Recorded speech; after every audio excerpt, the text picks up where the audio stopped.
Breaker Broke 23. Today in this video, we're going to look at the Auris BluMe HD Premium Hi-Fi Bluetooth Music Receiver.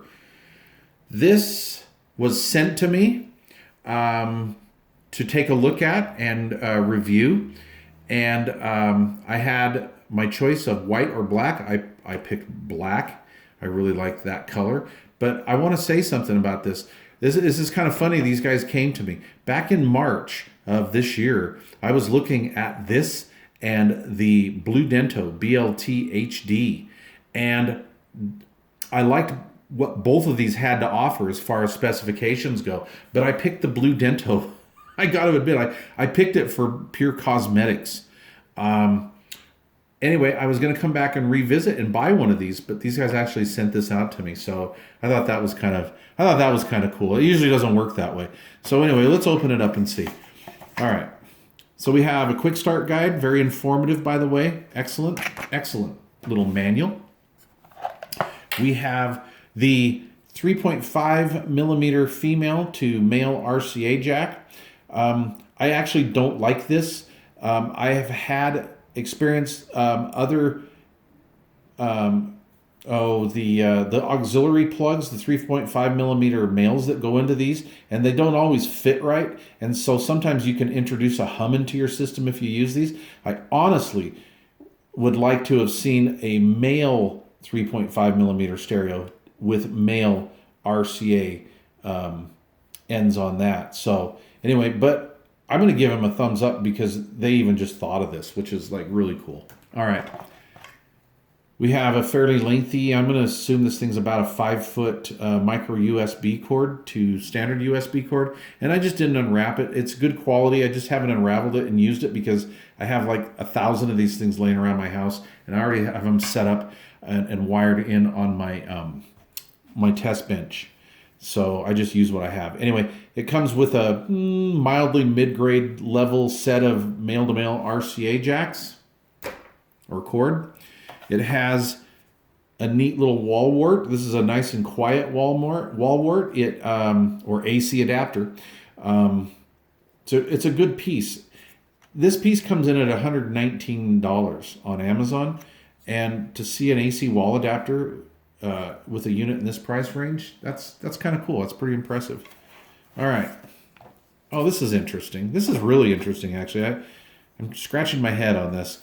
And not because I have fleas. All right, so they enclose this little pack here of the rubber feet that you can stick on the bottom of this. And it's 3M, so it's going to be really good quality. They're not going to come off like some of them do. I'm sure. I'm going to assume that because 3M is always really good stuff.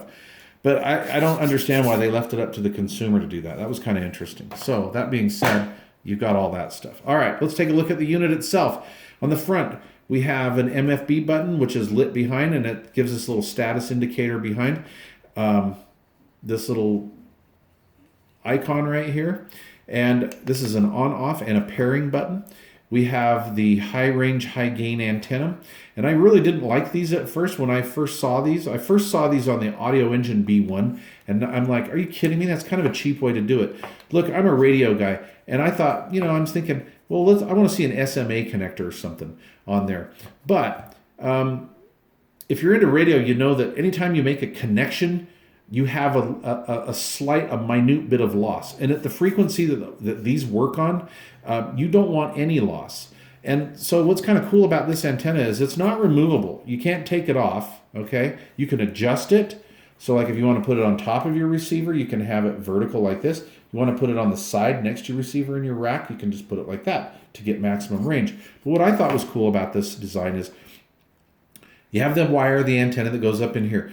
Down inside here, right in there, you can see that there's a wire. This wire goes through here. It goes down here, through this connection, goes into here to a little gold push-on connector that pushes onto the PC board. What that's going to give you is going to give you a solid connection 100% of the time, and probably the most lossless connection you could ever imagine. It's almost like just soldering the wire straight onto the board, but they don't do that. I mean, that's just not a way to do it. So I'm impressed. All right, we have left and right boutique style RCA plugs. I hate that word, boutique style, but that's what they're called now. I'm old school audio, and these are just very high quality panel mount RCA jacks or RCA connectors. So left and right is the proper way. I've seen some of the other ones that are switched where they'll mark it, red is right. Red's always right. So they'll have the red one over here and then the white one over here reversed, and it kind of bugs me. But anyway, the preamp level is 2.1 volts RMS. So the preamp output level on these analog outputs will be the same as your CD player, your DVD player, your cassette deck, or whatever other home audio style piece that you have, which I really like. When you get up into this higher end of a piece, you're going to usually find that a 2-volt RMS output, which is what I like to see. Then you don't have to turn your volume up so darn high on your amplifier volume control to get a decent sound. This already has the proper preset preamp output. Some of the lower price ones, let's see, the Harman Kardon BTA10, which I really like, but it doesn't have enough output. Doesn't have enough output, line level output, and so you have to turn your volume control up all the way. So if you've got an older Bluetooth piece and you've noticed that you got to turn your volume control up to like 10, 11 o'clock to even get any sound, that's the reason why. Manufacturers like this have already taken care of it. Okay, we have an optical output. So if you have a outboard DAC that you like, I happen to run this off a ShipModi 3 DAC, which I love. And so I can feed this into the outboard DAC. If you have an audio video receiver that has a nice DAC in it, you prefer to use that, this gives you that option. This also will work on both of them simultaneously. So if you want to put this on an auxiliary, and go into your stereo receiver direct. And then if you want to do your DAC and then switch back and forth between the two, you can do that. So we have the little micro USB power socket there too. So, all right, I'm going to put the specs to all this down below in the description box. I just want to tell you, I'm not really too spec oriented.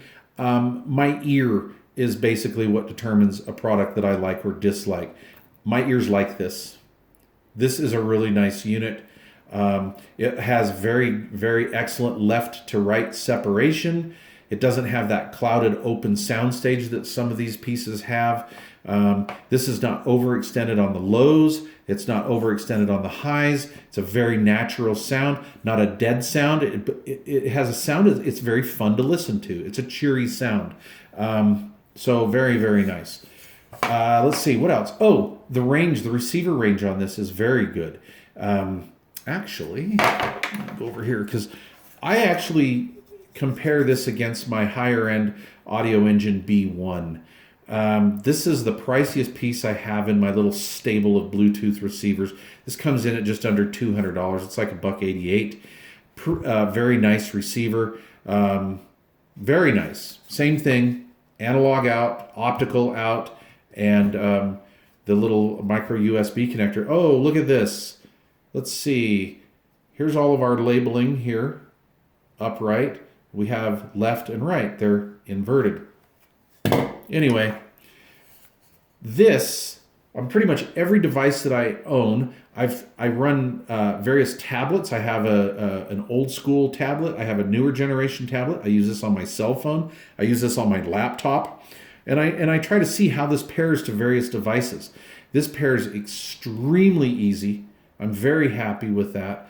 But I noticed, I compared this against my Audio Engine B1, and I get about 3 to 6 feet more range out of this one than I do my B1.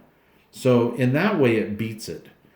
As far as sound goes, it is extremely close to my B1. I mean, it is just, oh man, it's like right there. If I run the optical out through my ShipModi 3 DAC, it catches up to my B1.